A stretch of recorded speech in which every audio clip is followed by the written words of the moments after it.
Steve Pechenik, and this is Steve Talks.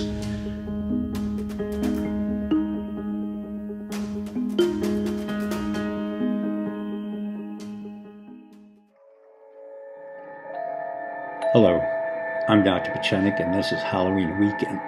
I have a bunch of trick and treats to tell you. Number one, the JFK files will not reveal what I've been saying for the past decades, that he had Addison's disease. As a result, he was on amphetamines, steroids, and vitamins by Dr. Feelgood. He subsequently created all kinds of wars in Latin America, Vietnam, and the Cuban Missile Crisis.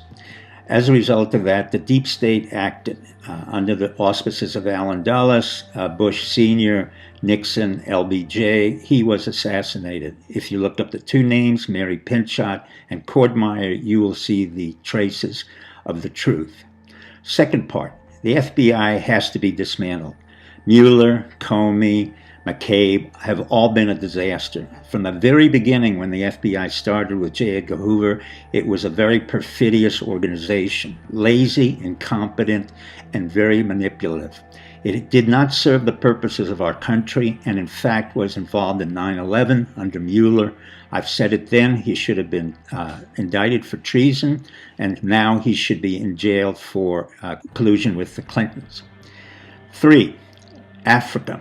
For a long time, I've said that Africa is not within our purview of national security. Furthermore, I stated very clearly that at the platoon, squad, and brigade level, we are not very good in the military. The 4 deaths in Niger proved my point. Unfortunately, I have said that repeatedly, that we are not well trained. Despite the fact that we have massive amounts of money into high-tech equipment, we do not know how to fight at a low level, at the tactical level. Our Navy is not good. We've destroyed 2 destroyers, and our Air Force has not enough flying time. Other than that, we have no strategy, no competency, and no tactics. Let's go to the third issue, which is much more important for me. For years, I've been talking about the fact that the CIA and other elements in the deep state should not have intervened in Syria. As many of you know, I went to Syria on behalf of General Boykin and General Keith Alexander, both of whom understood that I went in there as, quote, an intelligence gatherer. I was interrogated. I was treated very well subsequently, and for 18 days I went all around Latakia, Aleppo, Palmyra, and found the Syrians to be very lovely people, and Bashar Assad, who's also a physician, turned out to be quite rational and sane.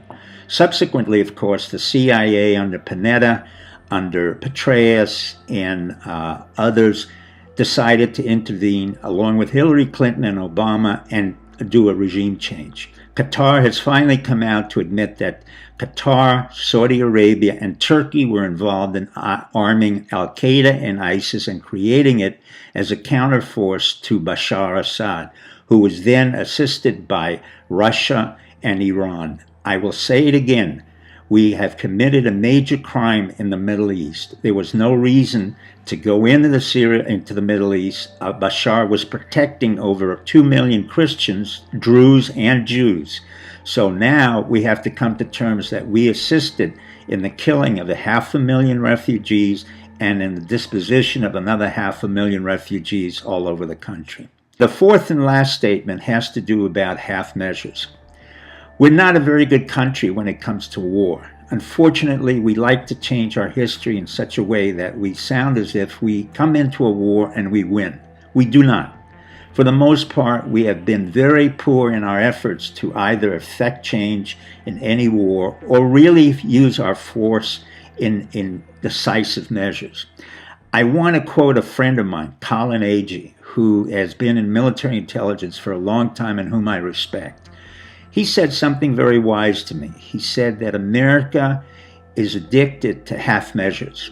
When we go to war, we don't use our full force, or we don't decide to use our full force. And then when we're out of war, we decide to go in half-heartedly into wars that we should not have been in the first place. Thank you, Colin, and thank you, America. Good night and goodbye. Hi. This is Dr. Steve Pechenik, and this is Steve Talks.